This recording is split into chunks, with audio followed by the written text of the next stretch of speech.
स्वागत है आपका अपने YouTube channel RCI the study point में। मैं अनूप द्विवेदी। जैसा कि देख रहे हैं आप, आज का जो टॉपिक है आत्मकथा। तो आत्मकथा लिखने वाले जो आत्मकथाकार हैं और उनकी रचनाएं, तो इस पर आधारित TGT PGT में 3 तरह से प्रश्न बनते हैं। पहला प्रश्न, किसी दिन नाम दिया जाता है, जैसे बनारसी दास चतुर्वेदी की आत्मकथा क्या नाम है, बनारसी दास जैन की आत्मकथा क्या नाम है। दूसरा, आत्मकथा दी जाती कि मेरी असफलताएं, किसकी आत्मकथा है।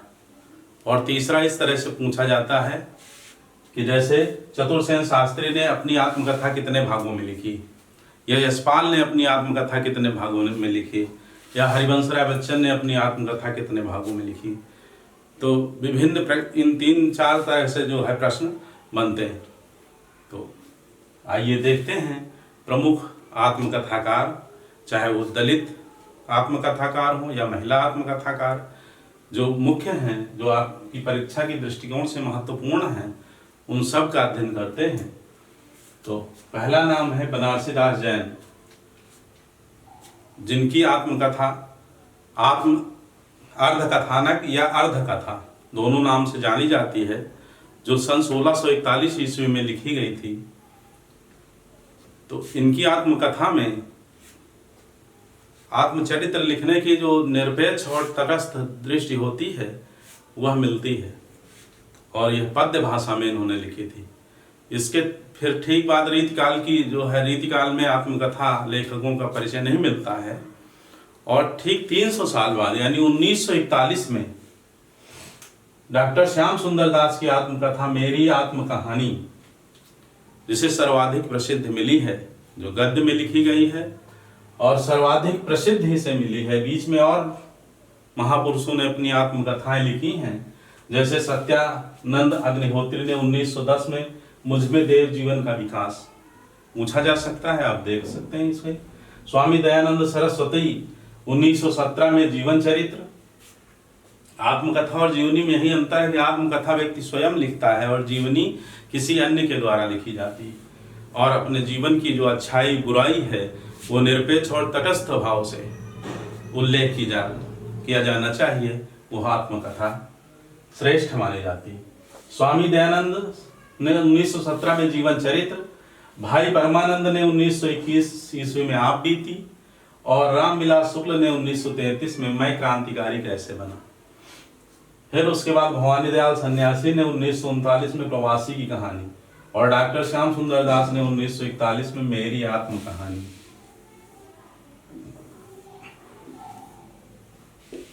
ये सर्वाधिक सबसे पहली प्राचीन आत्मकथा है और सबसे महत्वपूर्ण, और जो इसके बाद प्रसिद्ध मिली और गद्य भाषा में लिखी गई वो डॉक्टर श्याम सुंदर दास की सन 1941 में मेरी आत्मकहानी।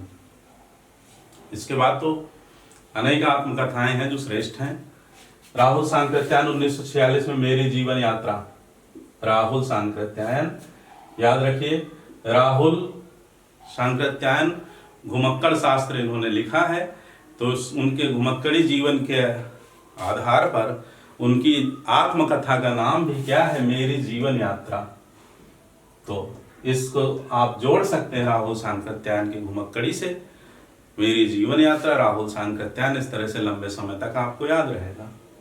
फिर डॉक्टर राजेंद्र प्रसाद, जो प्रथम भारत के राष्ट्रपति थे, उन्होंने 1947 में आत्मकथा, किससे, आत्मकथा नाम से अपने जीवन चरित्र को लिखा है।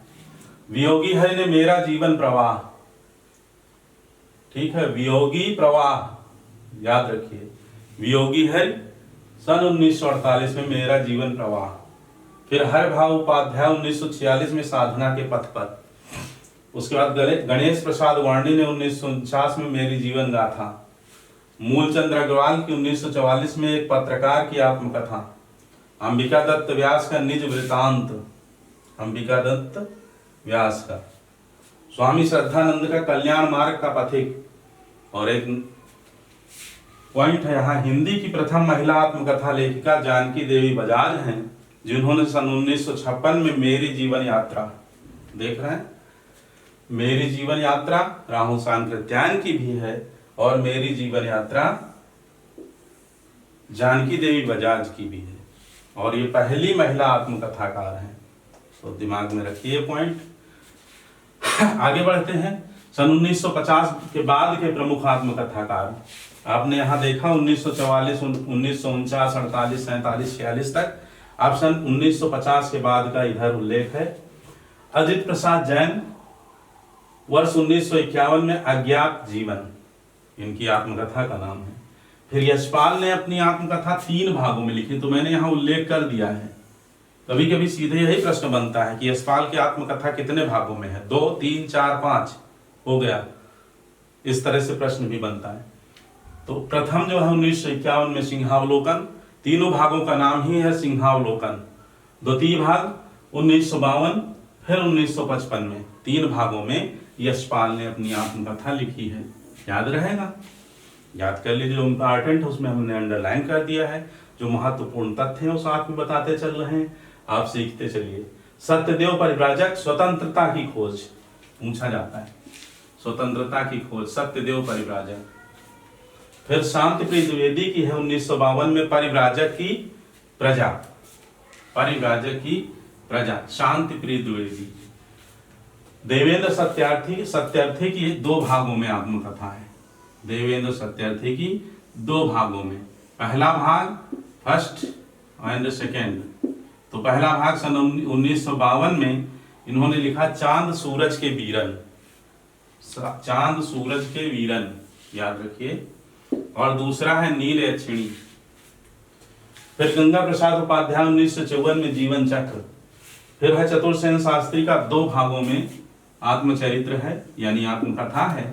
पहला भाग 1956 में यादों की परछाइयां, और दूसरे है 1963 में मेरी आत्मकहानी। ठीक है, मेरी आत्मकहानी, इसे याद कर लीजिएगा।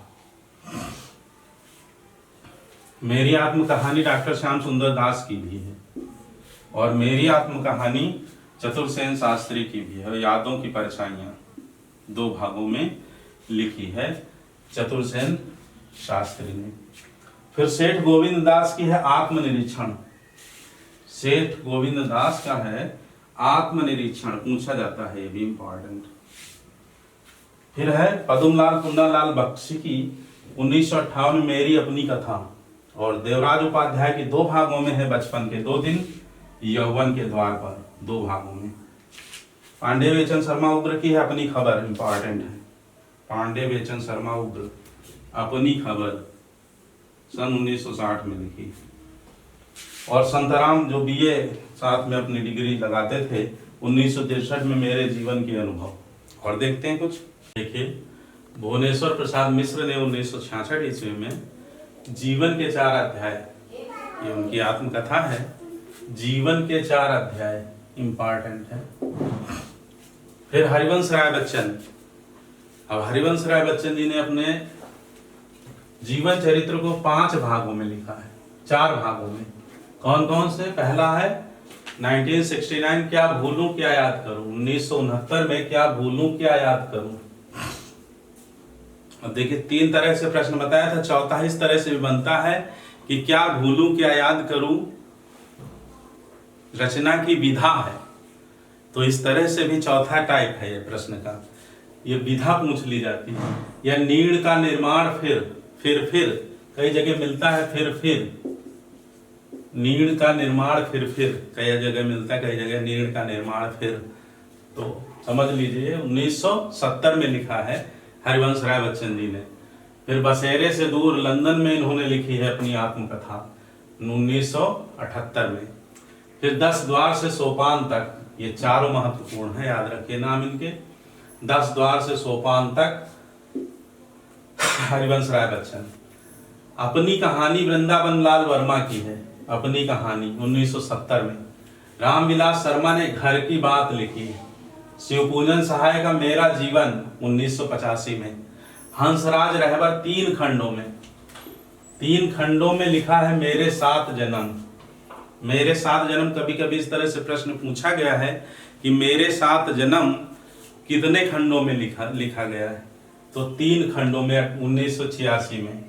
रामदरस मिश्र का जो जीवन चरित्र है वह 5 भागों में, आत्मचरित्र यानी आत्मकथा 5 भागों में लिखी गई है। पहला भाग 1984 में जहां मैं खड़ा हूं, दूसरा भाग है रोशनी की पगडंडियां, तृतीय भाग है टूटते बनते दिन, चतुर्थ भाग है उत्तर पथ और पंचम भाग है फुर्सत के दिन। तो उत्तर पथ, फुर्सत के दिन, टूटते बनते दिन और रोशनी की पगडंडियां, जहां मैं खड़ा हूं रामदरस मिश्र। याद रखिए, जहां मैं खड़ा हूं, रोशनी की पगडंडियां, टूटते बनते दिन, उत्तर पथ, फुर्सत के दिन। ये 5 भागों में रामदरस मिश्र। कभी कभी केवल भाग ही पूछ लेते हैं। जैसे सन 1910 में जो टीजीटी का पेपर हुआ था, उसमें रामविलास शर्मा ने अपने आत्मकथा को कितने भागों में लिखा है? यही प्रश्न था, 3 भागों में। मुंडेर पर सूरज, देर सवेर, आपस की बातें। तो ये प्रश्न टीजीटी 2010 में पूछा गया। तो इस तरह से भी पूछ लेते हैं कि कितने भागों में लिखी गई है आत्मकथा या आत्मचरित्र। कन्हैयालाल मिश्र प्रभाकर की है तपती पगडंडियों पर पदयात्रा। यहाँ रोशनी की पगडंडियां, यहाँ तपती पगडंडियों पर पदयात्रा, कन्हैयालाल मिश्र प्रभाकर। फिर फणीश्वरनाथ रेणु की 1988 में आत्म परिचय। अमृत लाल नागर की है टुकड़े टुकड़े दास्तान, टुकड़े टुकड़े दास्तान। अर्ध कथा डॉक्टर नगेंद्र की है। अर्ध कथा या अर्ध कथानक जो पहली है प्राचीन बनारसी दास जैन की, और अर्ध कथा के नाम से डॉक्टर नगेंद्र की भी आत्मकथा है, 1988 में लिखी। फिर यशपाल जैन 1987 मेरी जीवन धारा। फिर गोपाल प्रसाद व्यास 1994 कहो व्यास कैसी कटी। उसके बाद रामविलास शर्मा ने 3 भागों में लिखा है। अभी जैसा मैंने बताया, टीजीटी 2010 में आया हुआ प्रश्न है। 3 भागों में, पहला मुंडेर पर सूरज, दूसरा देर सबेर और चौथा आपस की बातें। फिर भगवती चरण वर्मा की आत्मकथा का नाम क्या है? तो कहीं न जाए का कहिए, कहीं न जाए का कहिए। भगवती चरण वर्मा, भगवती चरण वर्मा, कहीं न जाए का कहिए, 2001 में लिखा है, महत्वपूर्ण है। फिर राजेंद्र यादव की 2001 में ही आत्मकथा आई, मुड़ मुड़ कर देखता हूं, महत्वपूर्ण है सब। फिर अखिलेश की 2001 में और वह जो यथार्थ था। फिर रविंद्र कालिया की गालिब छुटी शराब, ये कहीं कहीं पुस्तक में मिलता है, गालिब छुटी शराब, ऐसे भी मिलता है। तो कुछ भी जैसा भी हो, आप गालिब और शराब को तो याद रखें, बीच में छूटी या छुटी 2000 में रविंद्र कालिया ने लिखी। फिर कमलेश्वर के 3 भाग में आत्मकथा है। कमलेश्वर 3 भाग। रामविलास शर्मा 3 भाग। हरिवंश राय बच्चन 4 भाग। हंसराज रहबर 3 खंड और रामदरस मिश्र 5 भाग। ज्यादा नहीं भाग वाले, तो भाग वालों को बहुत याद रखिए अच्छे से। भीष्म साहनी 2003 में आज के अतीत, भीष्म साहनी की आत्मकथा है आज के अतीत। फिर अशोक वाजपेयी की बड़ा मजेदार टॉपिक है, मैंने पाव भर जीरे में ब्रह्म भोज, इसकी है अशोक वाजपेयी, पाव भर जीरे में ब्रह्म भोज। फिर स्वदेश दीपक की है मैंने मांडू नहीं देखा, 2003 में मैंने मांडू नहीं देखा, स्वदेश दीपक। फिर रविंद्रनाथ त्यागी की है वसंत के से पतझड़ तक, वसंत से पतझड़ तक रविंद्रनाथ त्यागी। अगले आत्मकथाकार है विष्णु प्रभाकर। 3 भागों में इन्होंने अपनी आत्मकथा लिखी है। पहला भाग, दूसरा भाग और तृतीय भाग तीनों 2004 में प्रकाशित। पहले भाग का शीर्षक है पंखहीन, दूसरे का है मुक्त गगन में और तीसरे का है पंछी उड़ गया। पंखहीन, मुक्त गगन में और फिर पंछी उड़ गया। 3 भागों में विष्णु प्रभाकर की जी आत्मकथा है। फिर है कन्हैयालाल नंदन, इनकी 2 भागों में आत्मकथा है। 2007 में दोनों प्रकाशित हुए हैं। एक अंतहीन तलाश और कहां कहां से गुजरा। एक अंतहीन तलाश और कहां कहां से गुजरा, कहां कहां से गुजरा, कन्हैयालाल नंदन। ठीक। अगला है देवेश ठाकुर, डॉक्टर देवेश ठाकुर, 2007 यूं ही जिया, यूं ही जिया। फिर सुमित्रानंदन पंत की 60 वर्ष एक रेखांकन, ये शीर्षक है इनकी आत्मकथा का। बलराज साहनी की आत्मकथा है मेरी फिल्मी आत्मकथा।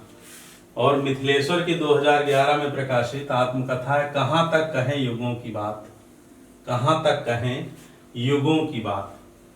फिर कृष्ण बलदेव वैद्य, कृष्ण बलदेव वैद्य की है क्षमा हर रंग में। क्षमा जो है इसे क्षमा भी आप पढ़ सकते, क्षमा। तो क्षमा हर रंग में, यह आत्मकथा का शीर्षक है, कृष्ण बलदेव वैद्य। अब कुछ दो तीन पॉइंट हैं। जैसे कमलेश्वर ने गर्दिश के दिन शीर्षक से सन 1980 में हिंदी और अन्य भारतीय भाषाओं के 12 रचनाकारों की आत्मकथाओं का संपादन किया है। गर्दिश के दिन, ठीक है, शीर्षक है आत्मकथा का, और कमलेश्वर ने किया है। फिर अगला है राजेंद्र यादव, अर्चना वर्मा, बलवंत कौर, 3 नाम। राजेंद्र यादव, अर्चना वर्मा, बलवंत कौर के सहयोग से 20 लेखिकाओं के आत्मकथ्य का संपादन देहरि भई विदेश, और ये भी 3 भागों में है, 3 शीर्षक अलग अलग हैं। तो पहले में महादेवी वर्मा, मीराबाई आदि कवित्रों के आत्मकथ्य हैं, और ये सन 2005 में इन्होंने प्रकाशित किया है। ठीक है, देहरि भई विदेश याद रखिए, राजेंद्र यादव ने इसका संपादन किया है। फिर है रामदरस मिश्र, 1991 में समय है सहचर, आत्मकथा का शीर्षक है समय है सहचर, पूछी गई रचना है आत्मकथा, रामदरस मिश्र। फिर रामविलास शर्मा ने 3 भागों में जो इनकी हैं, मुंडेर पर सूरज, देर सवेर और आपस की बातें, इसका प्रकाशन 1996 में अपनी धरती अपने लोग शीर्षक से किया। क्या शीर्षक है? अपनी धरती अपने लोग, और तीनों के शीर्षक हैं मुंडेर पर सूरज, देर सवेर और आपस की बातें, अभी आपने देखा था थोड़ी देर पहले। फिर अब देखिए महिला लेखिकाओं का है यहाँ वर्ष और आत्मकथा। तो पहली महिला लेखिका आत्मकथा की है जानकी देवी बजाज, सन 1956 में, और इनकी आत्मकथा का वही नाम है जो राहुल सांकृत्यायन की आत्मकथा का नाम है, क्या? मेरी जीवन यात्रा। बिल्कुल ठीक, आपने बड़े मन से पढ़ा है, मेरी जीवन यात्रा।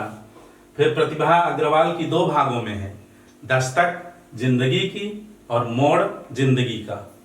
वर्ष है 90 और 96, ठीक, 2 भाग, दस्तक जिंदगी की, मोड़ जिंदगी का। किसकी है? प्रतिभा अग्रवाल।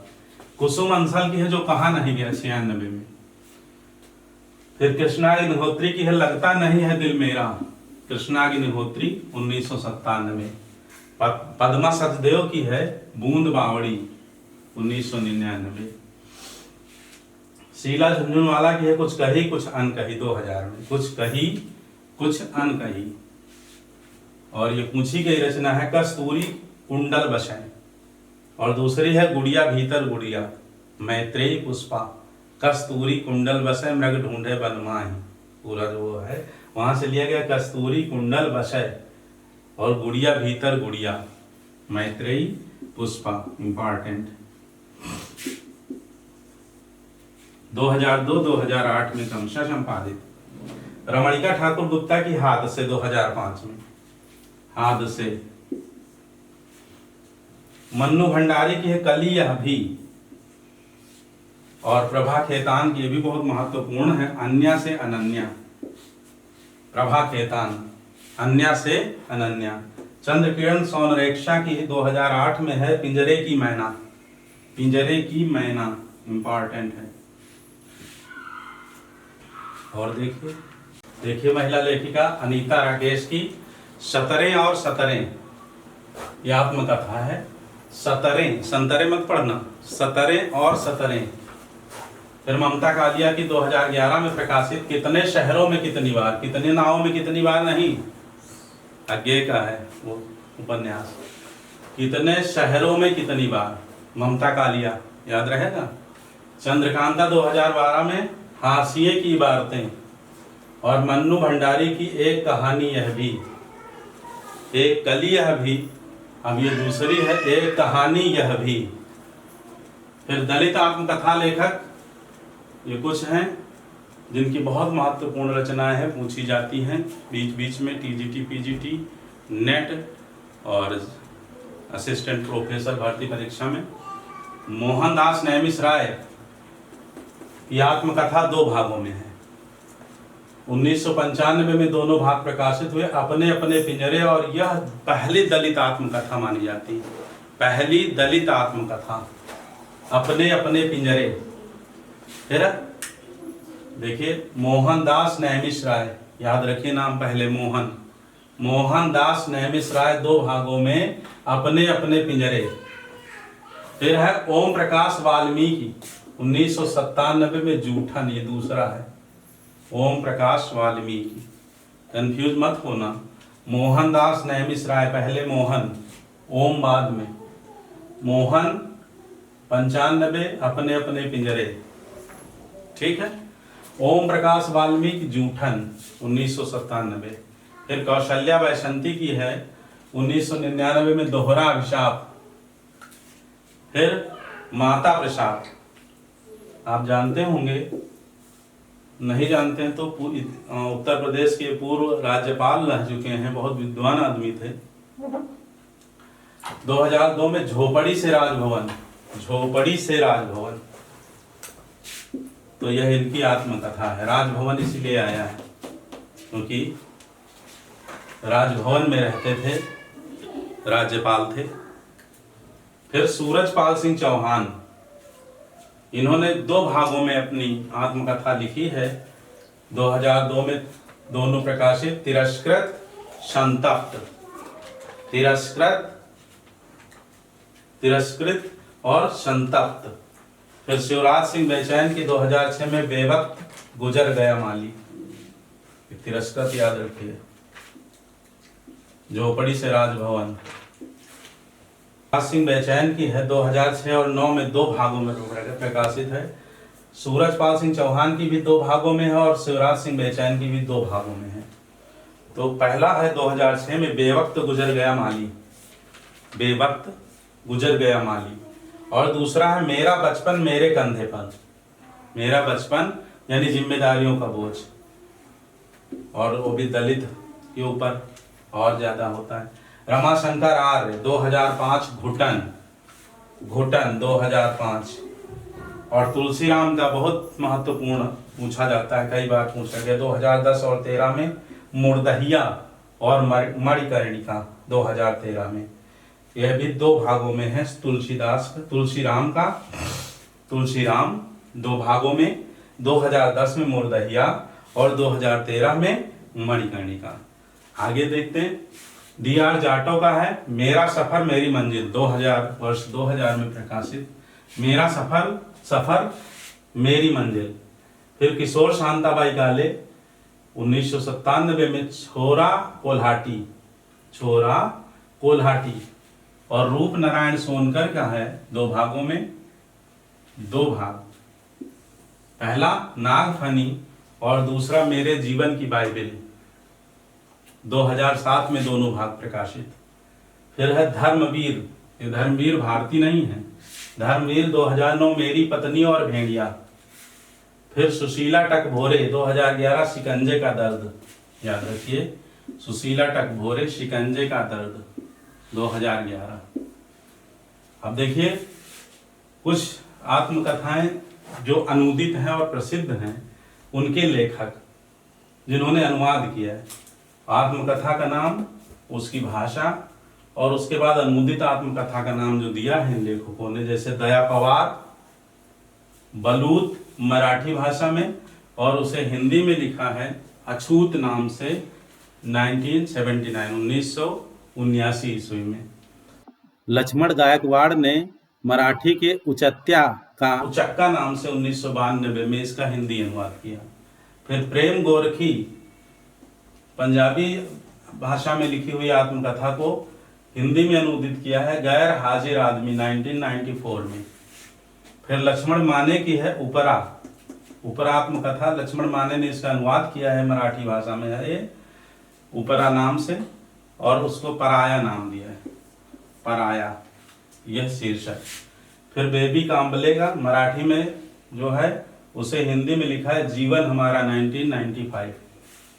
इसके बाद 2-3 पॉइंट हैं महत्वपूर्ण जो शेष रह गए थे, और इस तरह से फिर आत्मकथा का पूरा यह संपूर्ण वीडियो, इसके बाद कुछ बचता नहीं शेष। लगभग सब महिला आत्मकथाकार, दलित आत्मकथाकार और अन्य आत्मकथाकार, 1950 के बाद के आत्मकथाकार, उसके पूर्व के, लगभग सबको संकलित कर लिया है। आप एक बार में यदि न याद हो तो 2 बार 3 बार इसका रिवीजन करें और अपनी तैयारी को मजबूत करें। देखिए अगला पॉइंट है, विष्णु चंद्र शर्मा ने सन 1984 ईस्वी में मुक्तिबोध की आत्मकथा, इनका संस्मरणात्मक पढ़ा रहा होगा तो उस सबको कलेक्ट करके जो उन्होंने अपने बारे में कहीं लिखा होगा पत्रों में, संस्मरणों में, ठीक है, क्योंकि दूसरा जब कोई लिखता है तो वो जीवनी हो जाती है। तो इन्होंने अपनी भाषा अपने शब्दों में नहीं लिखा, उन्हीं के शब्दों में जो उनके यत्र तत्र पत्र, संस्मरण आदि थे, उनके आधार पर मुक्तिबोध की आत्मकथा